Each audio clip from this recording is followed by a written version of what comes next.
Sound rolling. Rolling! Hello, my name is Antonio Carluccio, and as you know, I am passionate about mushrooms. They call me the Mushroom Man because it is really my biggest sort of hobby. We have here real wild mushrooms, including a truffle. This is the summer truffle, but is not as valuable as the white one, but quite good. It smells, it's good. Now, here there are two Leccinum versipelle.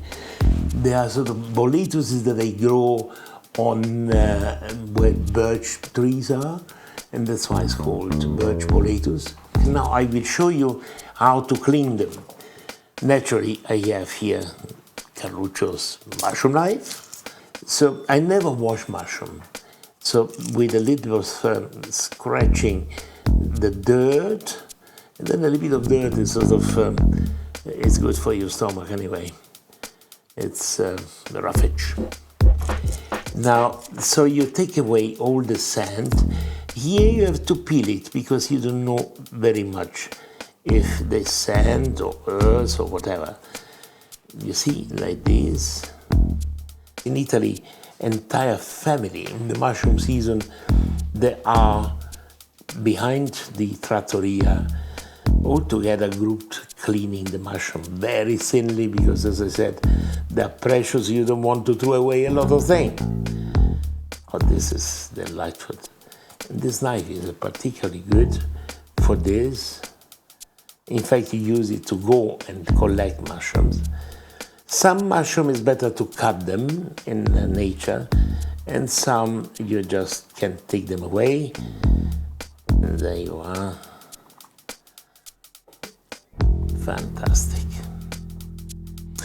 This is the called Laccaria amethystina, or in English it's called the deceiver. It's a lovely color. It looks like poisonous, but it's not. It's very delightful. Only that you find always few here and there. This is the so-called chanterelle. It is a chanterelle that grows in autumn and is the same family as the Cantarellus cibarius, as this one, but it's completely different. And it's edible. You find it in moss, so you have to take it out from the moss. Delightful, very delicate, very nice. But the French, they prefer, obviously, this one, which they call it girole, but it's the same Cantarellus cibarius as this one, the same family. This is more substantial. It's lovely color. Somebody even say that it tastes of apricot, or smells of apricot. I never find that. They smell very good, they taste very good, and as I said, French, they're mad. A nice omelette with chanterelle, oof, that's unbelievable. A very similar one, but different, much more substantial, is the hedgehog mushroom.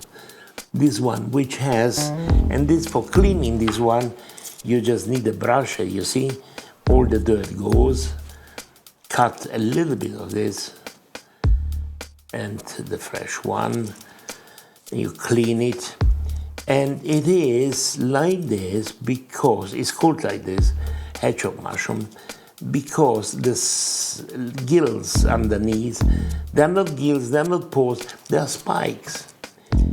Have a look here, the little spikes here, can you see? They are little spikes, which if they are big, you can take them away. But it doesn't matter because it's a good mushroom anyway. Naturally, many mushrooms, they contain inhabitants. I call them inhabitants because, especially in the boletus department, and this is a boletus badius, it's only one of this.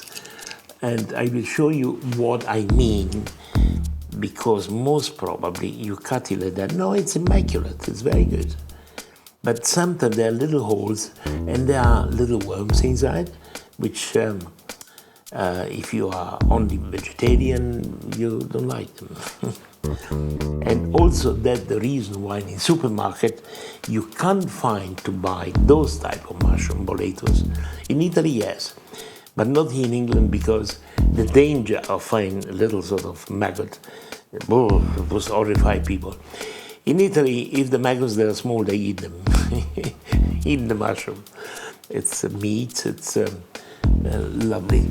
And here, when you have one like this, a very small little one, then you peel it to see if they have maggots.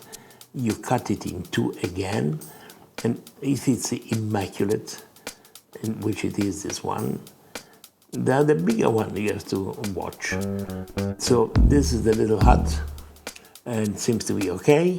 And then you cut this one here like this, and you see that it's perfectly all right. Oh, I forgot the trompette de la mort, or the horn of plenty, which is this one. You see, horn of plenty, because it's a sort of similar to a fennel. The only thing is you have to open them a little bit, because the wind threw down little seeds, little leaves and so on. And you cut like this here, and it's ready. So this is ready. Don't wash them. Check them for little animals. And the trompette de la mort in French, and also in Italian, they call it trombette dei morti. It means death trumpets, probably because they are funereal, they are sort of blackish. And dishes with this mushroom, they are very, very good actually. Quite intensive in smell. So you clean them, taking away the base of it. And these are already clean. This is the russola. It's another one. When you go into the woods and pick this one, be very, very careful, because there are about 60 or 70 different types of russola, some of which they are good, and something similar, they are poisonous. So I would leave it all together, because it's better to be safe than sorry, as you say. No worms, nothing. Take also care about one thing.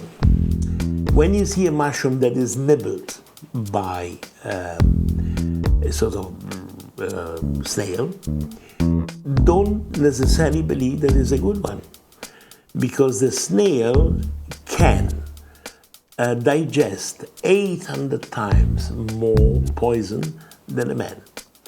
So when you have the Amanita phalloides, which fortunately we don't have here, because it's the most treacherous, the most poisonous, the mushrooms, it's enough just a little bit to let you die. And the most treacherous thing is that you don't notice immediately that the mushroom was bad, but the day after, when your liver is destroyed and you had it. So avoid that, because this is very important.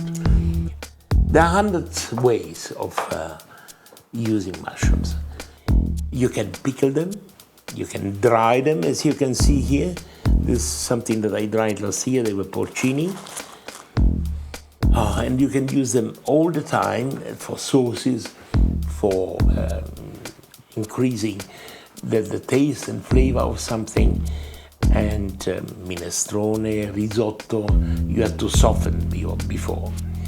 Now, I could tell you many, many other stories about mushrooms, but please concentrate on the fact of the competition, because I will be there tasting, and I can tell you I understand a little bit about mushrooms. So in Brighton, I will do a mushroom demo.